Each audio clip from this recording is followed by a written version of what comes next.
یہ عرض کرنا چاہتا ہوں کہ یہ کام جو آپ کرنے کے لیے اکھڑے ہوئے ہیں، یہ میں نے اپنی ابتدائی تقریر میں وضاحت سے بیان کیا تھا کہ دین کی دعوت کا کام ہے، یعنی ہم کو خدا کے دین کو سمجھنا ہے، اس پر خود عمل کرنا ہے، اسے دوسروں تک پہنچانا ہے۔ یہی چند الفاظ میں ہماری دعوت ہے۔ یہ نہ کسی انقلاب کا پروگرام ہے، نہ اس کے کوئی سیاسی عزائم ہیں، یہ سر تسر دعوت اللہ کا کام ہے۔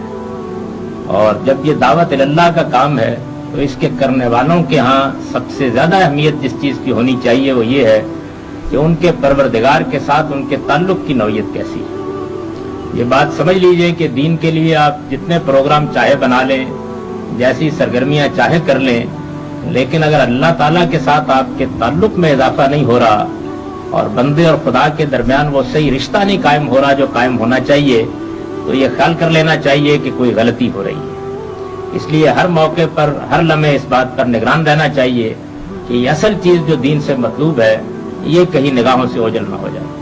میں اس موقع کے اوپر آپ کی خدمت میں یہ گزارش کرنا چاہتا ہوں کہ اپنے مالک کے ساتھ آپ کا تعلق ہمہ وقت اس کی یاد میں مستغرق رہنے کا ہونا چاہیے۔ اللہ کی یاد کسی ایک وقت میں نہیں، ہمہ وقت مطلوب ہے، اور یہ بات سمجھ لینی چاہیے کہ اللہ کی یاد سے مراد کیا ہے۔ یعنی آدمی ہر لحظے، ہر لمحے، کبھی اپنے شعور کی سطح پر، کبھی لاشعور کی سطح پر اس چیز کو ملحوظ رکھے کہ میں ایک مالک کا بندہ، مجھے اس کا بندہ بن کر رہ کر زندگی بسر کرنی ہے۔